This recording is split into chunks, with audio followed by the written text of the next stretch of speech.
Remulla, Ombudsman na. President Ferdinand R. Marcos Jr. has appointed Secretary of Justice Jesus Crispin Boying Remulla as the new Ombudsman of the Republic of the Philippines following the completion of the term of the Honorable Samuel R. Martires in July. Ping Lacson, nagbitiw sa Blue Ribbon. Senator Lacson is frustrated. He's not stressed. Sanay sa stress yun eh. Yeah. Pero ang nakikita niya, frustrated because nag-hearing siya, may umaangal. Bakit nag-hearing? Pag hindi siya nag-hearing, may umaangal. Ba't hindi nag-hearing? Ano ba talaga? Remulla, Duterte ang punteriya. Senator Gordon, nabuksan niyo po ulit, silipin niyo po ulit yung issue mo ng formally. Sisilipin natin yan kasi nga parang nalimutan na ibang sa limot, pero hindi dapat makalimutan talaga itong mga ganitong kaso. Kasi alam natin, mabigat ang alingaw-ngaw at marami nagsasabi na may nangyari nga masama noon, may naging pagdinig ng Senado, ngunit hindi na umandar mula doon. Ito na kailangan bisitahin natin. Kumusta? I'm Milices or Avoid Joseph and welcome to Miss Worthy Recap Weekly Edition number 124. We have thus covered since last week, so skip the chances provided if it piques your interest. Ping Lacson, nagbitiw sa Blue Ribbon dahil raw kay Marcoleta. Senator Lacson is frustrated. He's not stressed. Sanay sa stress yun eh. Yeah. Pero ang nakikita niya, frustrated because nag-hearing siya, may umaangal. Bakit nag-hearing? Pag hindi siya nag-hearing, may umaangal. Ba't hindi nag-hearing? Ano ba talaga? In a game of hot potato, nagbitiw na si Senate President Pro Tempore Ping Lacson as chairperson ng Blue Ribbon Committee dahil raw sa mga hindi satisfied sa kanyang tatlong hearing na pinangunahan. Na hindi naman binulat-lat kung sino ang mga nagsasabing hindi sila nasisiyahan sa pamumuno ni Senator Ping Lacson, pero of course, it's definitely the minority and even some of the majority which, sinabi ni J.V. Ejercito na lima sa kanila ay nag-iisip na maging independent. Pero it's definitely, Marcoleta and the gang. Why did you choose, for example, Bryce? Over to this guy. My opinion. You cannot question my opinion. Outside of this hall, you cannot question my opinion. You also question. I am questioning your opinion because you are the chairman of this committee, Mr. Chair. Why are you so protective of this guy? Why are you so protective? I am not protecting them. Mabuti sinabi mo yan, Mr. Chair. Pwede ba nating i-record ito? Palagi niyo sinasabi, I am protecting of the Discayan.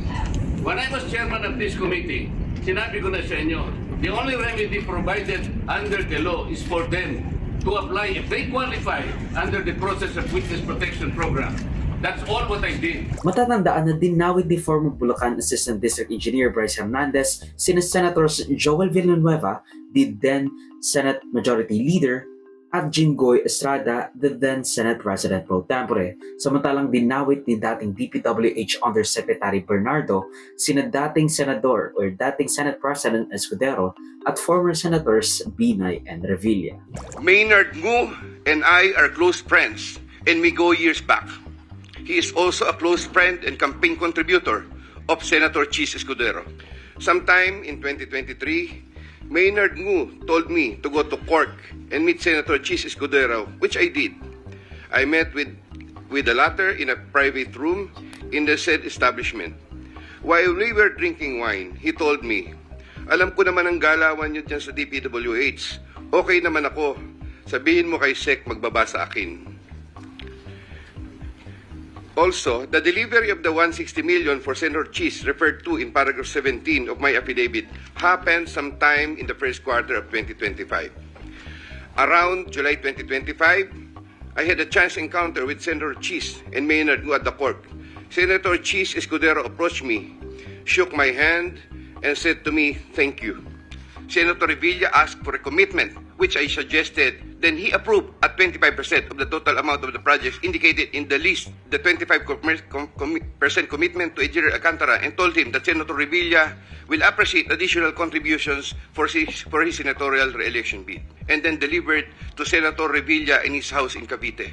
Sometime in the year 2024, Carlin Villa, a staff of trusted confidant of Senator Binay, called me and asked for a for a commitment which was set at 15% of the total amount of the projects indicated in the list. Alcantara collected 15% commitment, or about 37 million, which was turned over to me and which I then delivered to Senator Binay at a house in Quezon City. Predictably, ang nasa isip ng mga implicated na senador, even Escudero, masyado raw napupuruhan ang Senado sa issue ng flood control, with many of those in the minority being tagged sa mga kontrobersya ng kontratahan, kickback at kontsabahan. Isang tao lamang, Ginoong Pangulo, ang nasa likod ng script at sarswelang ito. Siya ang dahilan ng kaguluhan, pagkakaaway-away, pagkakawatak-watak na ngayon yumayanig sa ating bayan, maprotektahan lamang ang sarili niya. Ang pangalan niya ay matagal nang bulong-bulungan sa bawat sulok ng bansa, pero ngayon, unti-unti nang sinisigaw ng taong bayan.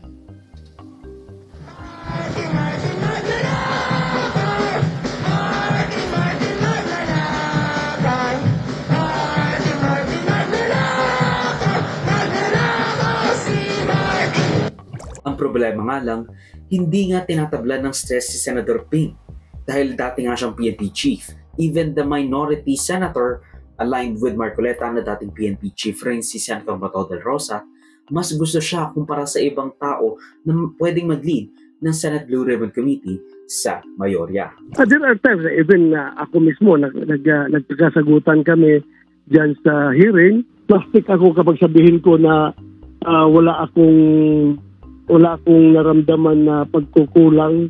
Wala pa rin ako kasi ito, Lacson, na straight na tao yan. Straight na tao yan. Hindi natin masabi na perfect. Pero kumpara sa ibang membro ng majority, kung sino dapat maghawak ng Blue Ribbon Committee, from among the majority, mas kampante ako kung si Senator Lacson ng hawak ng Blue Ribbon Committee.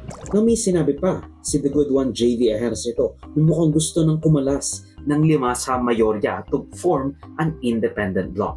Nagtataka rin daw si Amy Marcos. Bakit daw kasi ititigil at maglalabas na lang ng partial report ang investigasyon ng Blue Ribbon Committee tapos ipapaubaya na lang sa ICI. Parang gusto nila hanggang kay Congressman Saldico lamang, samantalang napakaklaro nung sinabi ni Congressman ko, sinabi ng ilang kontratista, sinabi ng Public Works, na silang lahat ay napag-utusan.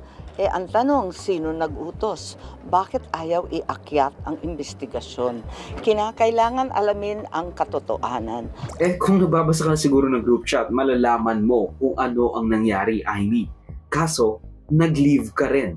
Kasi nga, nasubalpal ka ni Ping Lacson. Ang sabi naman ni Senate President Tito Soto na meron siyang 5 pinagpipilian para mag-lead ng Blue Ribbon Committee.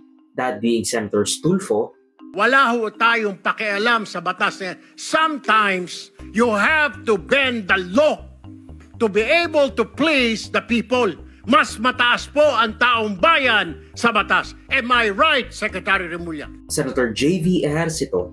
Una-una, papasalamat ako sa tiwala for considering me for such a very important committee, lalo Blue Ribbon. No? Kaya lang, alam ko limitasyon ko, mas marami ang tingin kong mas may kakayanan ang mag-lead ng Senator Kiko Pangilinan, Senator Risa Ontiveros. There are netizens pitching, why not Senator Risa Ontiveros? I mean, not to take anything away from Senator Ping Lacson, of course, but was that a factor in the decision making? Yes, indeed. We asked her.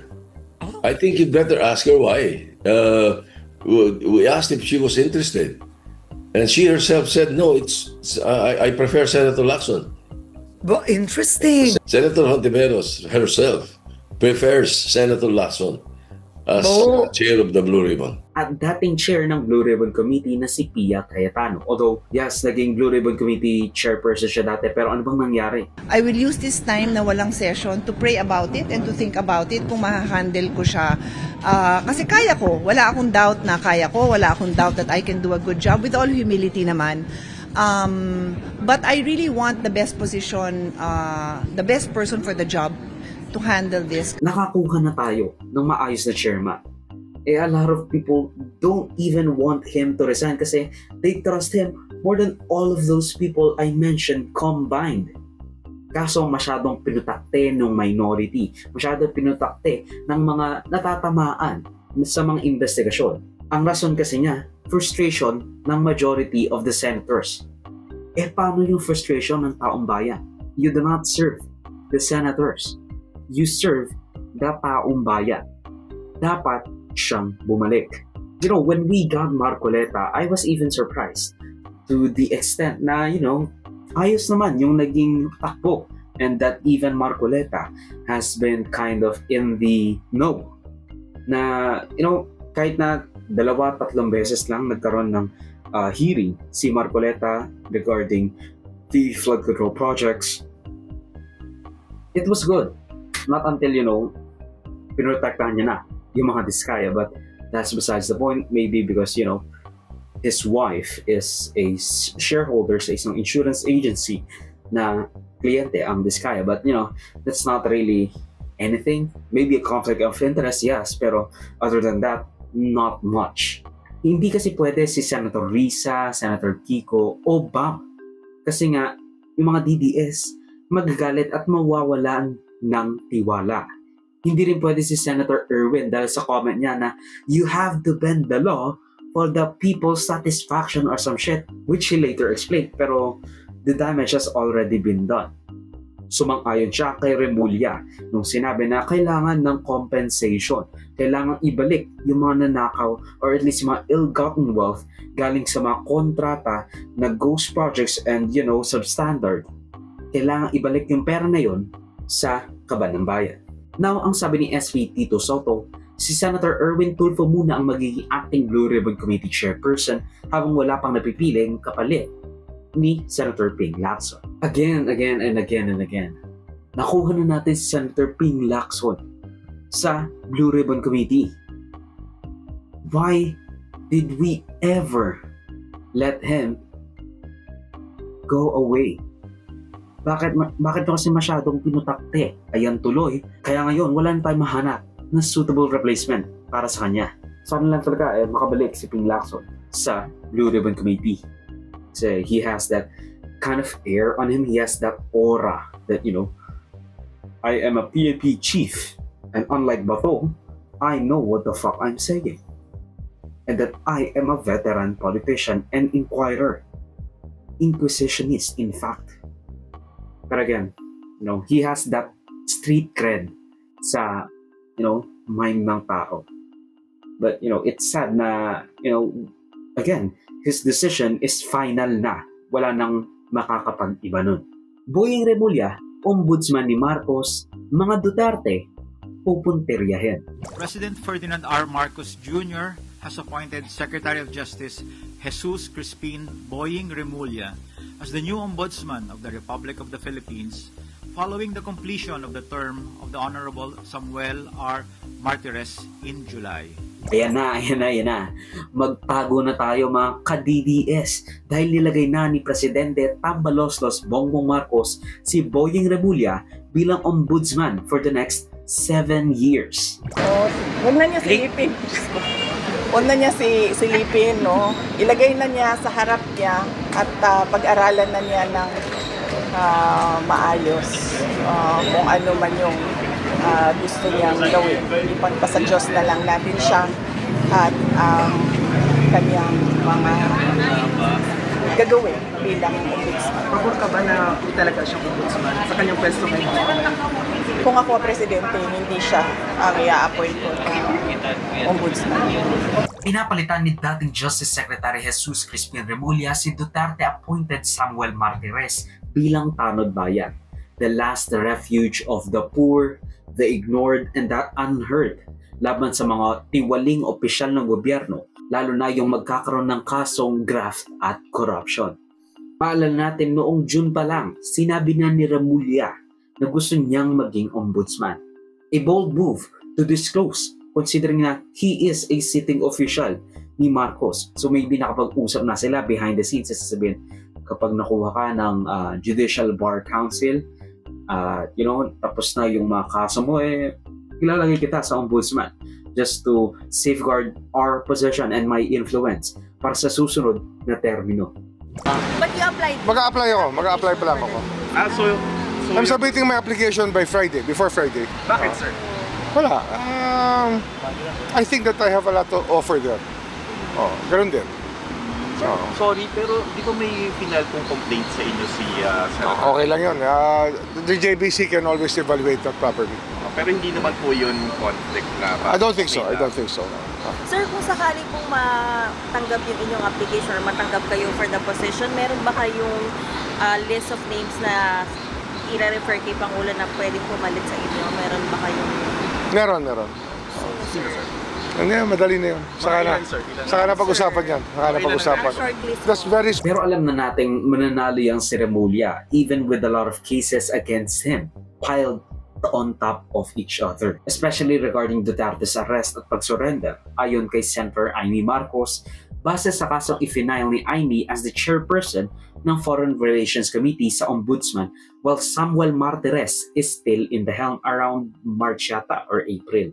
Yun na nga ang sinasabi ko na nakakahiya itong nangyari. Apakalungkot natin bilang Pilipino para tayong failed state. At tulad ng sinabi mo, kung nangyari minsan, pwedeng maulit. Kaya nga, may nagsasabi na yung Interpol, bawal sa kanila mag-issue ng red notice pagkat may duda sila na political. Kaya ang pinalabas lamang nila ay yung diffusion para hindi sila sumabit kasi pinagbabawal ng sariling konstitusyon ng Interpol kapag political.